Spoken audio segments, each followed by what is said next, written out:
had a version of mom that you guys don't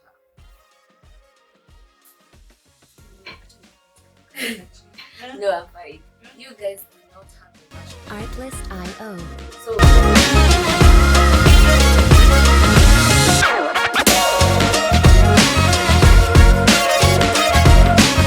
hi guys, welcome to Esther-ish podcast where we're turning words into wisdom. In case this is your first time here, welcome very much. You should be welcome very much, you know. Welcome, man. Please subscribe, and in case you're a returning subscriber, thank you so much for believing in me, man. Yeah, we are at 69 subscribers, guys. I do not take that for granted, guys. Thank you guys. Thank you so much for the love that you're showing me. Here are my socials. Follow me on Instagram, Esther-ish podcast. Now my personal handle, vero._wambui. Yeah. How was your week? Hoping you're doing well. So today I have a guest. For the first time, Esther-ish podcast is being graced by a guest. Hey. Yeah, welcome so much, my dear guest. This is my sister, like my elder sister, our firstborn, Miriam Wanjiru. She is a teacher by profession and a child. Unafanyanga nini kwa nyumba zetu na watoto wenyewe? Nyumba. Yes, unaenda. Child. Is you child psychologist by experience. By experience. Professionally. Not professionally, but by experience. So in case you have a child that needs somebody to talk to, she offers listening ears to children. Yeah. So last week I was talking about childhood trauma, my experience being raised, coming from a single parenthood family, and how that affected me personally, and the people that, you know, my toxic friends. Yeah. And I was thinking, the fact that I've already talking about my childhood trauma, what if I bring somebody like to talk about trauma but from a different perspective? So I sat down and I was like, an inspiration. Nikasikia tu upepo. Nikasikia naongeleshwa. Nikapata inspiration ya kuleta my firstborn sister aongelele unspoken what? Firstborn trauma. Yeah. And here we are. Welcome. Thank you very much. Like we look alike. And yesterday was her birthday. Happy birthday, sis. Happy birthday. Thank you. I love you. So, acha tu nikuulize, experience yako ya kuwa firstborn iko aje? How do you feel being a firstborn? I don't know. How do you feel being a secondborn?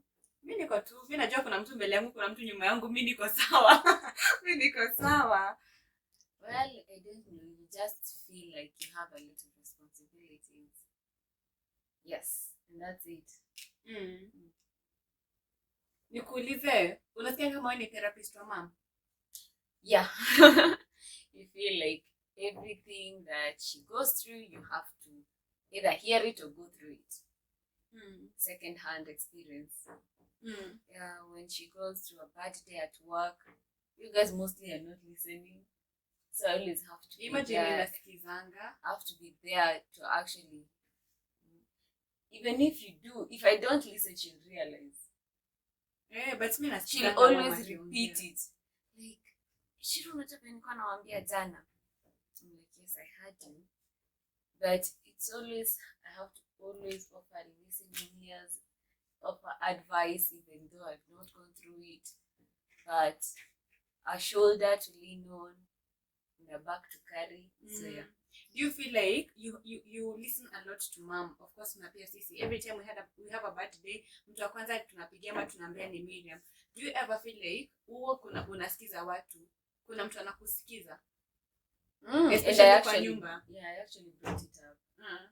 That every time I have a bad day or every time I have something nice to say, you guys are not listening. Yes. And mostly, you see these small achievements that someone makes that you feel like, oh, I've made this. And when I tell you guys, you don't have the same reaction, like, oh, wow, congratulations and everything. And I'm like, what I did was not worth appreciation or recognition. And it made me have Should I say my emotions strong or weak? Because I was like, is it not worth recognizing? Am I supposed to do something better than this? Or yeah. Oh, sorry man. Una feeling ni kama uko powerless kwa nyumba. Kwa sababu every decision that you take, lazima you think about mom na sisi. Not powerless, but I second guess every decision. I don't think I can call that powerless, but you have to second guess most decisions that I make, because I have to be considerate of you and my our smaller bro. And it does not make me powerless, but I always, after second guessing it, mostly I don't make that decision, because I always feel like maybe it's not good for the family, so I go back. And like you, mostly when I see you making decisions, you're like, I'm doing this. You don't overthink your decisions. Imagine overthinking it. Sana. Before you tell us. Hey, what? Sana. I always have to do it like, I want to be for it, so I keep quiet. Or I don't do it. Mainly main decisions. You see, like, let's say moving out, I'm like, now who will pay rent? Now if I don't do shopping, who will? If I don't do this, who will? Yeah. No wonder mnakonga caring. Is that being caring, or it's just you're forced to achieving a responsibility? Not achieving, but taking the responsibility that is there. I don't know if that's what they call caring. I don't know, but I know that's what I do. And do you ever feel like whatever you're going through in the house affect your social life, especially with your friends and peers? You know, everything, charity begins at home. So everything that goes on in your house, it will one way or the other reflect outside. You know, so if at home, if I lose self-worth at home, even outside my house, I'll be like, maybe I'm not even worth to be friends with this person who has better things than me. I didn't achieve this. My siblings were able to achieve this. Even outside people are achieving it, and I was not able. You see, that somehow diminishes my self-worth. Yeah. Ushailia, like usha regret kwa first one. How can I regret being the first one and I didn't choose this role? Well, you did not choose it, but I have yes, many times. A lot of times I wished that I had someone to look up to, because many times I don't know what to do. Wow. I don't know what step to take. I'm like, I should look up to someone. But when I do that, I'm like, when was you quite independent? Like, you're a firstborn, you have to be dependent. And that also makes me feel like, that's why I get tired of so many things, because I'm like, firstborn, I'm supposed to be doing this, and I can't. So again, self-worth is teaching. So it's a constant battle with myself. I'm like, I have to do this. I am able to do this. I am worth this much. Are you happy?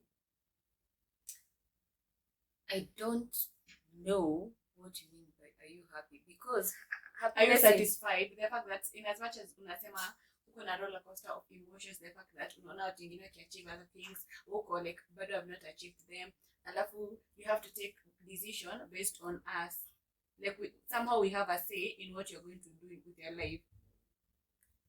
I don't know. Okay, in regards to, let me first finish the happiness one. You know, happiness is not, it's not something where you achieve and stay there. It's not a destination you go and you reach and you're like, finally I'm okay. It's not like, let's say a financial struggle that you overcome and you're like, now I'm financially stable, I'm able to do this. Happiness is an emotion. You go through it and inaisha. You can't say I'm always happy. If you're always happy, you are in a stagnant position. You see? But I can say I am content with where I am. Really? In regards to financially, no.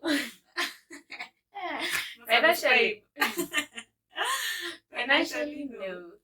But emotionally, I can say that, well, I'm good. I still have things that I'm supposed to unlearn and learn, but I can't complain. You asked something. Like, I did not ask anything else. I was talking.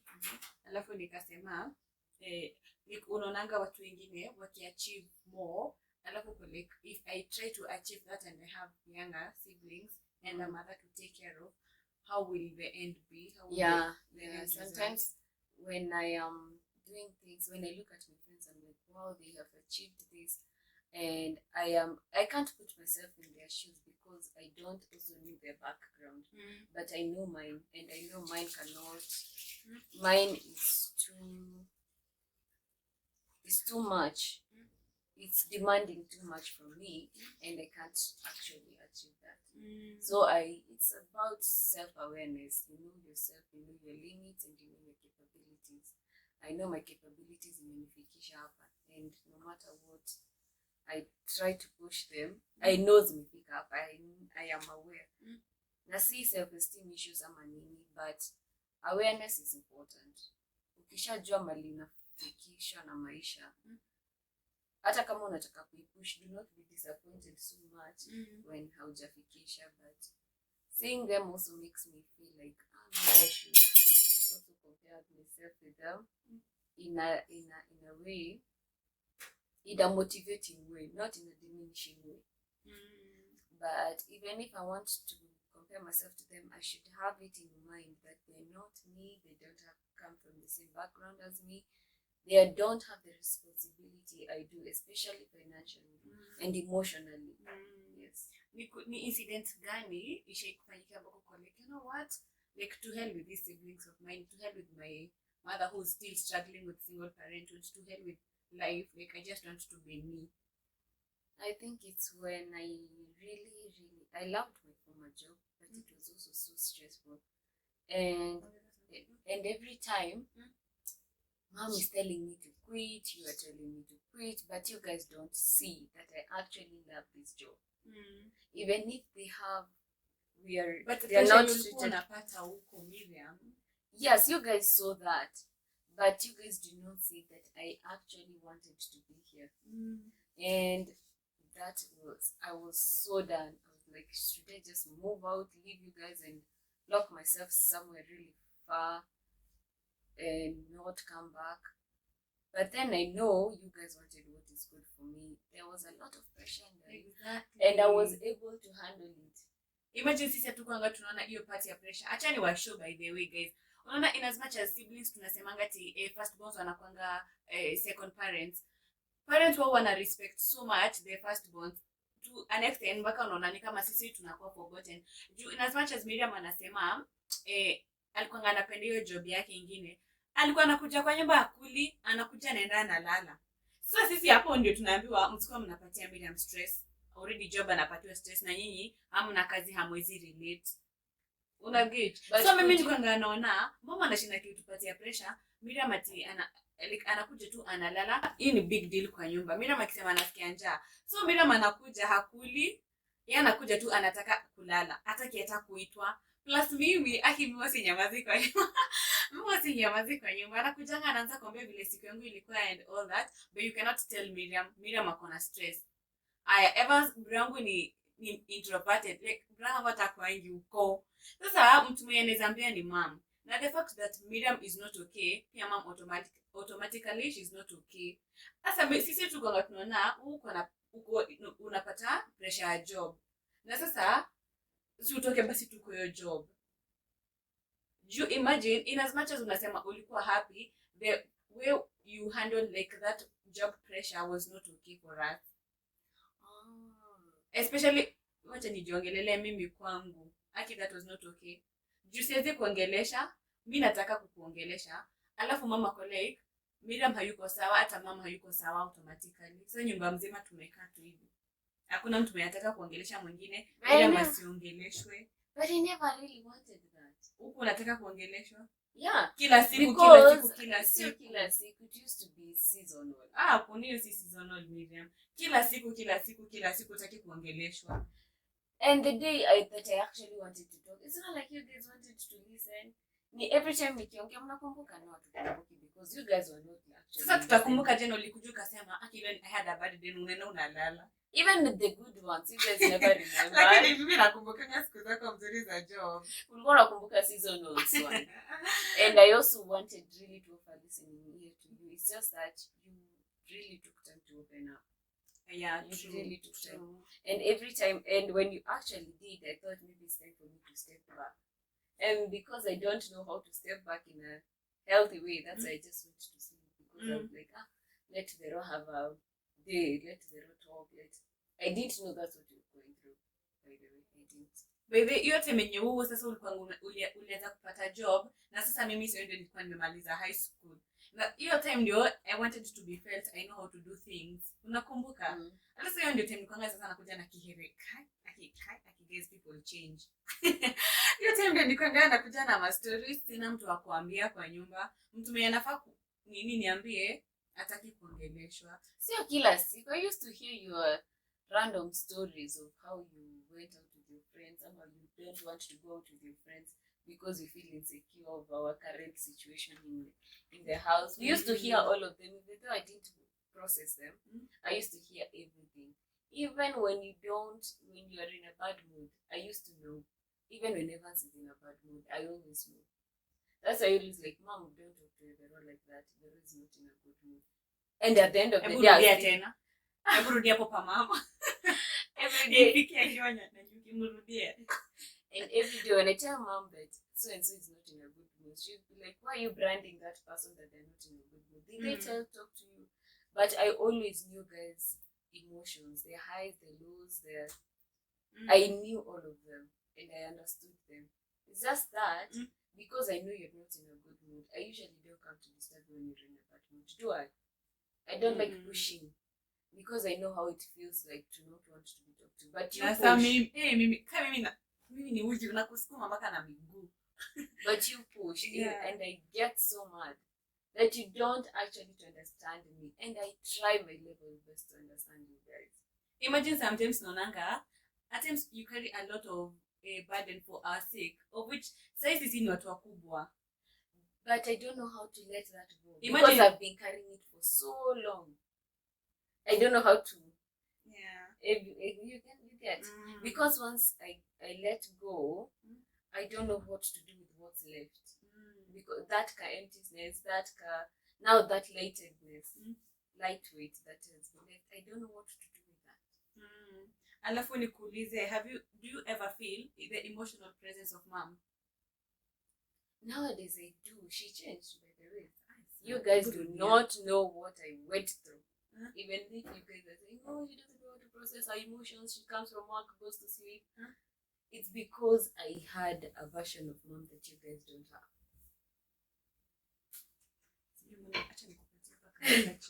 No, I'm fine. You guys do not have the version of Mom that I have. So even if you see Mom saying, I'm not in a good mood, leave her alone, she knows what she did.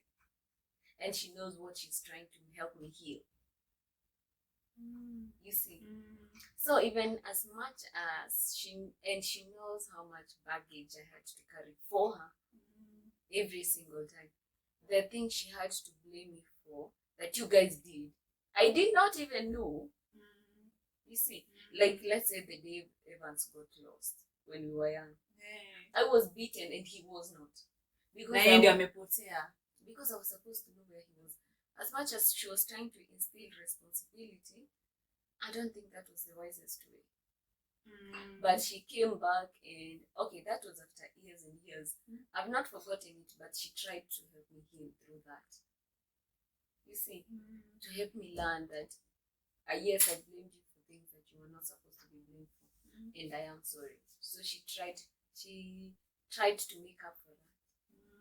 But one thing about my mom, anaitikianga makosa yake.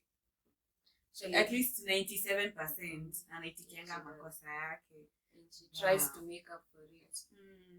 Alafu na vile wewe sasa ni mwalimu. And of course you have firstborn children in your house. Do you try to treat them differently? No. I treat all my children the same. What the people I treat differently are the parents. Let me tell you, people are born in a different era. Firstborn nowadays are not treated the same. Not all, but mostly. By the say parents work. Yes. Even though so many are wounded, but they're not wounded in the same way. See, parents are wounded, but they end up letting their children get away with everything. Because for them, they were not allowed to do that. So they're like, oh, mistaki mtoto wangu apite kwenye nilipitia. So they don't realize they didn't heal. They need to heal first of all before start molding a child. Exactly. They did not heal. And they do not want to be educated the right way. Because they're still like, hapana, nataka nichape mtoto wangu, mimi nilichapa na ikunisaidia. What we try to tell them, it's not like nakwambia uchape mtoto. I'm telling you to correct your child. You see? But they let them, which they have their own reasons to. I usually don't try to correct parents' child rearing method. I don't. Child nurturing method, I do not try to correct parents because they all know what they're doing with their children. But if they ask, I will not say no to them. Alafu kuna kitu, I came across this one on Instagram. As a child, this was not your responsibility. Raising your siblings to or keeping the entire house clean, parentification. Kuna time ulishafua manguo zetu mkuko like isi responsibility tu. Juu mimi nakumbuka sisi wote tumeenda boarding school. Mimi na Eva so kwenda boarding school. So venye mimi nilijoin high school, of course brangu pia alikuwa boarding school. Alafu wakifunga shule walikuwa nabeba manguo za kufua. Nakumbuka kuna time baka tu lament na wewe. Tukasema mama anatuambia tufue hapa manguo za Eva na hisi mtoto wetu na mom got so mad. Unakumbuka? But I still wondered why you said that because I used to watch for you. Hapana, acha nikushow. Juu sasa mimi nimeingia high school but at that time bado nilikuwa 13. Mtu sasa teenager. Some are still not even some are still a child honestly. Alafu unambufwe mara ya kwanza, ya pili. Sijui unatumia almost, sijui unatumia nini. Alafu tena si mama atakwambia ni upole. Anakuambia ni kama amekuandika ufanye hiyo kazi. I still feel like parents did that. Mom did that. In order to help us be responsible. But she used the wrong way to do it. There was a lot of work. Even if we want to blame her for it, we still have to cut some slack. She still had to go to work, come back and do everything else. We still have to cut her some slack. But I still feel like she still did it there. Not the wisest way. But let me tell you guys, in as much as right now we're talking about these things casually, kuna time we like in our house we have like evening prayers most of the times na mama anakuanga, and most of these times tukikula supper tunamwambianga by the mom tukiwa wadogo, you did this and this and you didn't like it. Imagine my mom wana apologize. Juu nakumbuka hata historia ya sisi kufua manguo, hiyo kitu by the ilifanyanga tukosane na kila mtu kwa nyumba. Juu mama akaanza kusema wewe ni brother yenu namtaki kumfulia, akasema ati sitaipatia mtu kazi kwa hii nyumba. Na aka-apologize. Imagine. It was it's a process. It's a process. I can't say I'm mali nimefika, I'm ready for new wounds. I am not. Trust me. I even tell Jesus, please tafadhali, this is menitosha. Sitaki. Let me finish these ones first. I mean, life. Alafu tuseme temi utakuwa parent, unaona ni kama utatry a different method of parenthood. Well, different from my old mom, yes. From my new mom, no. She's because I was quite hard-headed. Nilikuwa kichwa ngumu Miriam. Nilikuwa kichwa ngumu. Kwanza primary, guy. Nilikuwa napatana na nikusema kama ni nyamaze. Nilikuwa kichwa ngumu. Sometimes I wonder if I did not have that version of my mom, if I would be better. I don't know. I still don't know. Because I learned lessons the hardest way. And as much as there's a quote my mom likes, that a wise woman or man learns from the mistake of others. You know, learning from the mistake of others. Hadi zangu. Until, I don't know, until it hits, there's a point it hits, then I'm like, okay, yeah, this habit is not helping me. I need to grow through from this. Maybe it's from what I went through, maybe it's not. Maybe it's an excuse, maybe it's not. I don't know. But I know life is a continuous learning process, even when you're in your 80s, you're still learning how to walk without knowing where you're going. You're still learning. It's learning. You're still learning how to walk with your arthritis at 70s and 80s, you see. So you can't say, I've been walking for 50 years, now I know how to walk.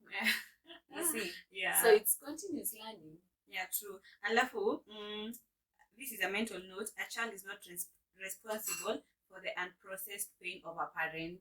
True. Let me take you back to temenye mama alikuwa anatoka kwa in-laws wake. Sisi at that time Evans alikuwa shazaliwa but alikuwa mdogo. Mimi ndio nilikwambia na learn to walk. Unakumbuka na ulikuwa ulikuwa yakuza. Ulikuwa ushajua kutembea na hizi stories zote. But it got to a point hata ni juzi 2019 hapo 2018 2017. Temenye mom now had to go back to her in-laws but you did not want to go back there. Unakumbuka? Because for me, I could remember things that you guys cannot remember. But, and they were not they were not good things that I remembered. And I was so hurt that you guys don't see the heaviness of this. I was like, you guys are supposed to be feeling what I'm feeling. Imagine Miriam, and you cannot blame us. And yes, exactly. I cannot blame you, but I still feel like you guys are supposed to be feeling what I'm feeling. It is injustice to tell you guys to feel what I'm feeling. It is true. It's not good. But somehow human nature just drove me to blame the nearest person possible. I cannot blame them because they are dead. Yeah. So I blame the living who are not feeling what I'm feeling. And she's not. I'm like, why are you so forgiving? Don't forgive them. Carry them. That's the manner I started this show by asking, do you ever feel like wewe ni therapist wa mom? Carry them. Because mom ameheal vitia alipitia, but she has not healed what he made me go through for her. You see, helping you walk when we were coming out, helping you walk at 4 years. Kusaidia utembe because of utembe when we are coming out. Have I healed through that? No. But am I supposed to just forgive and forget? No. She has healed and forgiven what they did to her. But she has not healed what she did to you. Exactly. And whose responsibility is it to heal wounds? It's my responsibility. I carried you, but you don't know that. But I know that. Yeah, I taught you. I taught you so many things, and that's the only thing you remember. So it's the only thing you remember, literally, for the past 20 how many years? How old are you? 20. Wait, I'm 20 something. I'm 19, guys. And I've helped you through so many things. And you only remember one. And how many times have you said thank you? A lot, Miriam. Unasemanga thank you for little things. It's the little things that count. Don't touch me. Unaniguza kana. Unaona? Apana, it's just a different love language. Yeah. Mpesa. So utangoja so hata nimesahau tukoongelea huko venye mama ya haja heal Kenya alifanya go through. So asking me to take things lightly. It's a process. Yes, I know you're not supposed to have grudges as a Christian or even as a person because they're heavy. Carrying until when you see, you still have to let go. I know it's a process, but knowing I'm the only one who is carrying this makes me feel like the evil one. Yeah. You know, not like the human one. Not the right term. Not feel like human. It's human to have resentment. It's not human to carry it. Yeah, true. So it's a process to heal. Unajua nakumbuka hiyo the first time tuliendanga the point ulipungu unaniambia kenye uko kwenye maisha ilikuanga back then. Apparently when we went there, imagine neighbors walikurecognize. Na kama kama maboza alikuwa anasema ule ni ule dem tuko na yetu. Na ya wao wakumbuki. Na the second time yenye tuliendanga hapo you did not want to go. Mpaka ukaambia mami siendi. No, I had to go mimi na Evans. Sasa mimi ndio nikaanza kubebeshwa. Na mimi acha nikushow. Mimi sipendangi kubebeshwa. I knew that would happen. Mimi niliambia na mama mimi sikwanga huku usinikumbushe. Na sasa mama akakasirika hataki kuambiwa. Anasema mimi ni rude. Because she's like, you know, It's like she's projecting her emotions and wounds and everything. Wait. You see, and I knew that would happen, and considering I still have, so I knew that would happen. I'm like, nah, nitakaa kwa nyumba niwachungie vifungu msipoteze. Na high school yako ilikuwaje? I hated it. Next question. Okay. I did not like my high school years. I read for 4 years, books and books and books, just to come out of reality. Na umeheal high school life? Well, tumeenda retreats.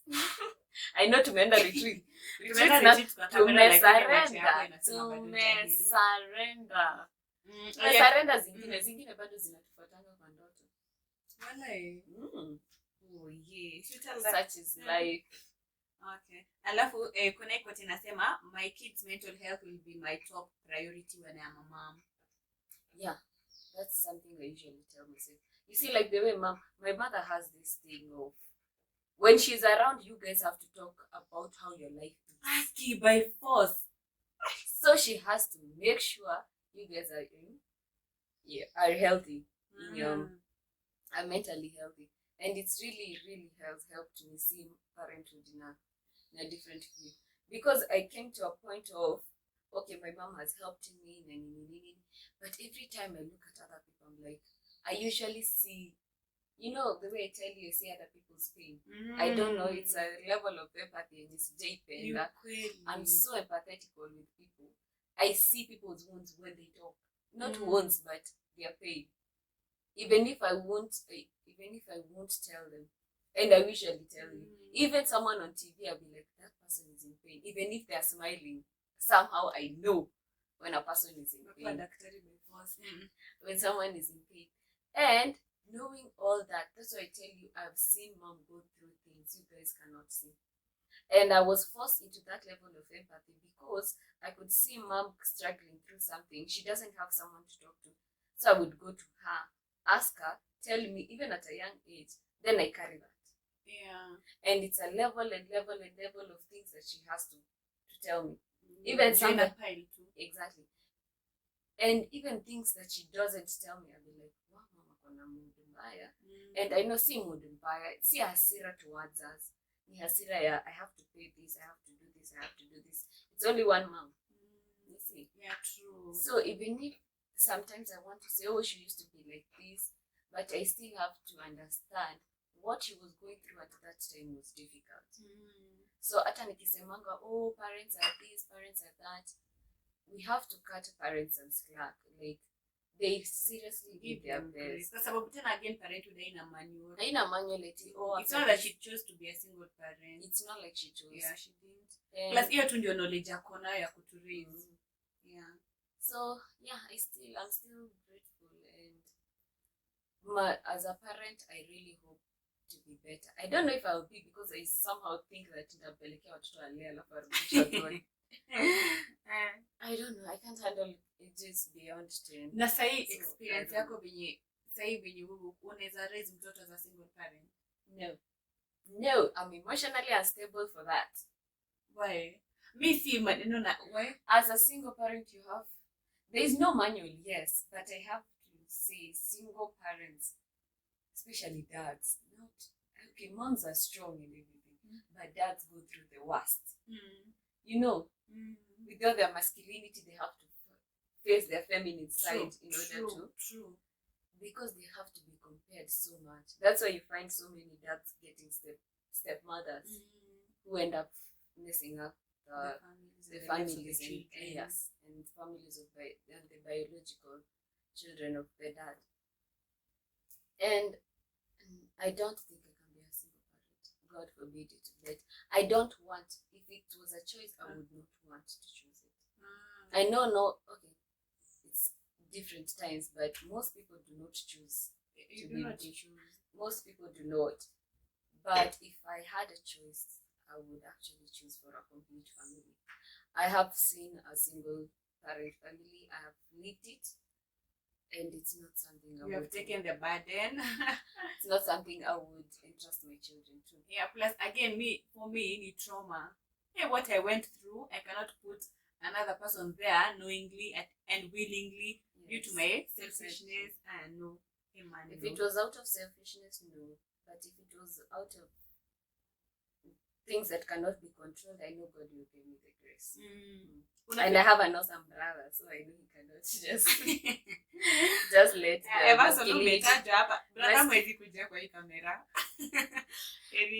even when he's sleeping, he'll wake up and break me. Heri niache kupodcast. Sometimes na feeling kama ndio baba yetu. Nilikwambia ati sijalingi most of the time, so no, that's a feeling that has never come to mind. Do I feel responsibility towards you guys? Yes. Do I feel like no, definitely no. And if that feeling ever comes, trust me, I'll run away from it. Face your fears. No, that's not a fear. That's so inappropriate. Alafu sasa hivi venye wewe umerejoka, like you are the first born, ni experience yako yote, alafu mom ni single parent, ukienda shule ushekwa acha tuanze na ushekwa like mentally unstable. Yeah, I am mentally unstable. That's why I make decisions based on. It's never looking up like I'm getting a new job. Marafiki zangu wengine wanasemangu unakuanga serious. Tony najuta Tony acha nikuoneshe text. Tony alisema unakuanga serious. Unakuanga serious. Guy, na mimi naambiwa I'm never serious. Actually, by the way, people tell me I'm never serious with anything. Literally anything. We fought for a long time, by the way. Yes, I told me why. But when mom is around, we were siblings. Nice siblings. Lakini akitoka hivi tunaumana. But vyombo ziko zinaoshwa, hakuna mtu anataka kuosha walimba because I preferred kufua nguo. Na mimi nasinanga shida ya kuosha vyombo, but somehow you just did not want. Because pia wewe at some point ulikuwa na kichwa ngumu, unataka kuambiwa, but you didn't even accept that you have a problem. You remember guys when I was talking about depression in your time? Yeah, my last episode. And I could also tell you, nilikuwa nakwambia Vero you're not okay. Especially after high school. Nikikwambia exactly. Na nikikwambia Vero you're not okay. You still push me away. You push me away. Every time I tell you, when I tell you guys, I understand when you're going through emotions. It's because I know. My empathy aside, as a sister, I najuanga mood zako zinakuanga hivi. Even Evans, you're going through something. You'd be like, I'm in a and after a while, you'd be like, this and this is disturbing me. And I'm always there to listen. But I still are learning how to actually listen without carrying it. Yeah. Plus, I was telling people, kuna episode nilifanya, I cannot remember, I think ni my third. Was it my third? Yeah, my third ama my fourth episode. Nilienda kwa sasa unajua sina surname. Nilienda kwa certain government office na sina surname. Alafu so kila mtu alikuwa ananiuliza uko tu na jina mbili. The first question was okay, like niko tu na jina mbili, until mtu mwingine wa pili akaniuliza uko tu na majina mbili, niko like watatu. Let me tell you one thing, nilitoka kwa appointment kwanza nikakaa chini kulia. Could you accept? Imagine, healing is a process. Plus we take things for granted. Maybe say najua kuna mtu ana watch and maybe probably you have a drunkard father ama a mother who's not there, but the fact that you just have 3 names, imagine that's enough to be grateful for. It is true. Yeah, juu najua wewe na Evans mko nazo, mimi sina surname. Uko nazo? Yeah, wewe uko na surname. So uko na Sita wewe mimi sina. Imagine hapana, but certificate yangu haina. Alafu tena hata mimi haina. Haina, mimi niliweka during the course. Yeah. I will put it. I say, simekwambia bibi kuna vitu zingine zitanisumbua kwa hii maisha. Hebu nienda niangalie ni change. Nilienda mimi nilijeke na nikakuuliza nikasema nyinyi mlikuwa tu mnambomweke majina mbili. Tukiwa primary tuliambiwa andika kinyiko kwa birth certificate yako. Mimi nikiangalia birth certificate yangu ni majina mbili. Hata mimi haina, iko na majina mbili. Yule kanga jina 3 kwa primary. Tuliambiwa kama yako iko na majina mbili. Wale sister yangu ni yako, acha nikuzo. Unaona venye anasema hapa hana feelings, yake ni maibi. Na nashangaa hiyo ni personality yako. Hivyo ndio ulizaliwa ama hiyo ni kitu uliacquire tu kwa hiyo? You have to acquire some things, my friend. Ungeishi maisha niliishi, ungekuwa ulienda by the way. Mimi singe survive.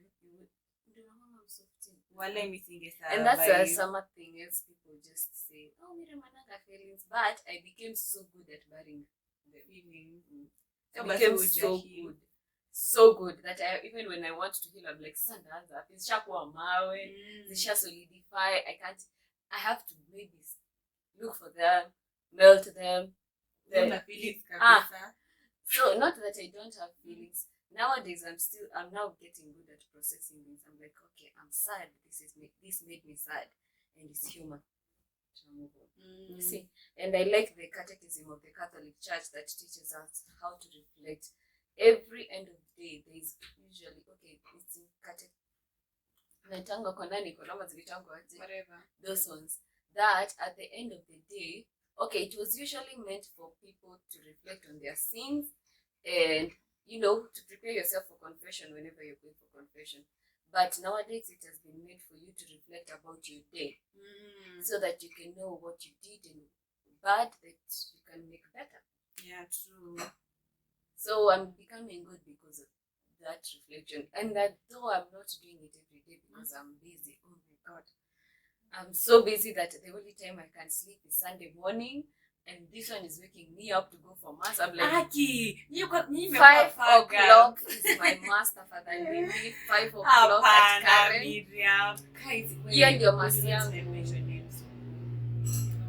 5 o'clock is my mass, wherever that mass is.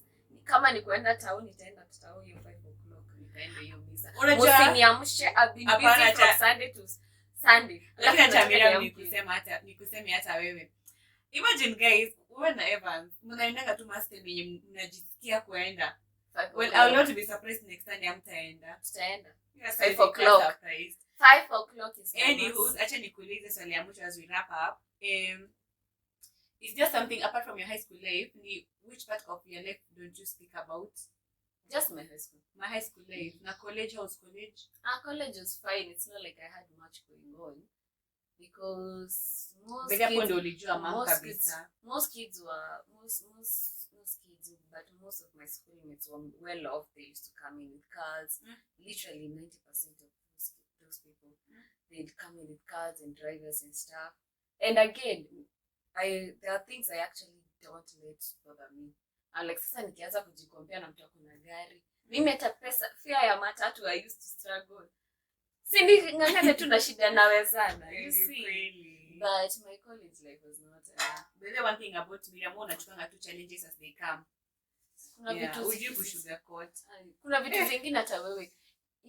That's why I'm telling you. Self-awareness is important. So you have to understand. If you want to blame your parents for what you're going through, you blame them, but you're still the one to take responsibility. True. If you want to blame yourself for what you're going through, blame yourself, but you're still the one to take responsibility for whatever you're going through. At the end of the day, your happiness is your own responsibility. Unajua nililan na mom. Hii nyumba ukidipendia sijui ati nani anifurahishe, utashtuka. So my house will have to be tough. And the comebacks lazima zikuwe hapa because even my mom will give you ukasikia vibaya na huko. Watakuacha wounded, and then the next day they'll be like, what made this sad yesterday? It's you guys. What did we do? And then they will not apologize. Alafu kuna pata yenye nimependa yenye umesema ya single dads, like najua they also go through a lot but they do not speak about the stigma of society. So guys, if you're watching this na wewe ni single dad, unaweza penda kupeana your story, DM me hapa kwa hizi handles. Yeah, I'll listen. Well, you might not want to be kwa camera, but sharing your story kwa voice note ama a long text ama a letter, handwritten letter, it's just okay. Yeah, it empowers somebody else. Yeah, man. Part time short, tell Avia something. Not to give up. Encourage people. Like what I'm able to read the point of humility. I see really. Yay! Actually, I don't know what was wrong with me. Did I take a shot of something? To party a parting shot. Let me see now. I'm live life. Just live life. Face your fears. Na zikikuwa kubwa sana akiachana tu nazo. Kama unajua zitakuboa. I know this is not a good advice to give to people, but if you know you can't handle something, please don't face it. If you know you're not open you're not open-hearted enough to accommodate the disappointment that you face. Achana tu nayo. Kama unajua huwezi afford Range Rover na unaenda kujiforce, I have to claim this is mine. Be open-minded enough to understand. Naanza na pro box. Hata kama sitafikia huko, at least nimetry. It's good to hope, but at least start with something that be reasonable. Yeah. Lakini mimi sikuangi mwai, so hata sijui nataka kuambiwa nini. There's a reason I'm not on social media. There is a reason I'm not imagine. Nashanga, what are you boinging? Basi sivyo. Patia watu parting shot sasa. Guys, I don't have a parting shot. Just live life. Be responsible people. Don't let others near you suffer. Do not bleed on what did not cut you. That's it. Alafu by the way, before tumalize, acha nikuulize. Unaona vile tunaonanga kwa mtandao watu wako like, this child made me a mom for the first time. Do you ever think, do you ever feel, have you ever felt that mom has been proud of you? Yeah, mom has told me many times that she's proud of me. I don't know for what, but she's proud of me. Ninamuulizanga, she has to say it. Nilimuulizanga, Mom, is there something I can do better? She's like, is there something you feel like you should do better? Nikamwambia, I don't know. But she's always having ideas of better yourself this way. You know, she's always having those ideas. But I usually tell her, mom, ikifika hapo nitashughulika nayo. Okay, najua nanionanga nikaa don't care, but najua she knows I care. Anyway, I just live life. Kwani una force issues? But I know my mom is proud of me. You know, mom is proud of you. It's not like she can ask more of me than she already has. True. She told me that there's nothing more she can ask of me. That's why I know she's proud of me. But hata most of the time tukiongea na mama kwa nyumba anasemanga na respect sister yenu. Acha niwaambie before tukimaliza, acha nimalizie kitu na ka story. Siku nyingine sijui tukanga tunaenda wapi, tukapandanga matatu. Sasa hiyo matatu ilikuwa imejaa. But mama alipatanga seat. Sasa tukabaki mimi, Evans na wewe. Hatukuwa tumepata seat. Wacha niwaambie guys, makosa ikafanyika, mtu mmoja akaamka. Evans akafanya ile kitu, akaenda kakaa hapo. Guys, haya kidogo sijui nani aliamka. Ni mimi nilienda kukaa kama ni ulienda kukaa. Mimi I think mmoja wetu aliketi. Mmoja wetu I cannot remember, but mmoja wetu aliketi. Alafu sasa mtu mwingine akashuka tukiwa almost town. Ukaenda ukaketi mali. Huyo mtu wa pili aliamka ukapata kiti. Mimi nikabaki kama nimesimama. Alafu tena huyo mtu wa tatu akashukia karibu na town. Ndio sasa mimi nikaenda nikaketi hapo mbele karibu na mlango. Sasa tukishuka, unajua venye unapenda kutembea haraka town. Venye unatembea ukatembea mbele. Tukaacha mimi, mom na Evans nyuma. Mama kaanza kusema ati mbona mtu mmoja alipata kiti badala mwachie Miriam akae. Evans wewe kwanza ndio unaenda kukaa. Sasa mimi ndio nikaanza kuambiwa ningeambia Evans asikae, wewe uende kukaa. Na mama wangu akatuambia kama mwezi heshimu Miriam kama first born wenyu, hata mimi msiniheshimu. Sasa mimi nikashinda, tuko town. Hata ngoja tufike bali tunafika. Ama turudi kwa nyumba nitamizi story zote. But mom has always been proud that Miriam the first born wetu, by the way. And on behalf of Evans, aki hata sisi tunashukuru. We are so grateful that you are our first born. Yeah. Thank you so much. And thank you so much for gracing my podcast, man. Support yenye niko nayo huko kwa nyumba. Ni ingine tu hapo. Thank you so much, sis. You're welcome. Yeah. And guys, for the first time, hii kitu iko na 51. For 51 minutes, almost 1 hour. Thank you guys for loving what we are doing, Estaish Podcast. Thank you so much. In case you like to be part of Estaish Podcast, give my socials, please DM me on any of the handles. Thank you so much guys for loving Estaish Podcast. Thank you so much for the support, for the views, for the following pale kwenye mtandao, man. I do not take it for granted. Thank you so much. And my sister is a Montessori teacher. So in case you want a tutor, ama unataka mtoto wako asikize tu na mtu mwenye si professional psychologist, they want to nini music licensing. Teka hapa namba yake. Teka basi namba yangu, you reach me and tell her. Yeah, so until next time, do have yourselves a lovely weekend. God bless you.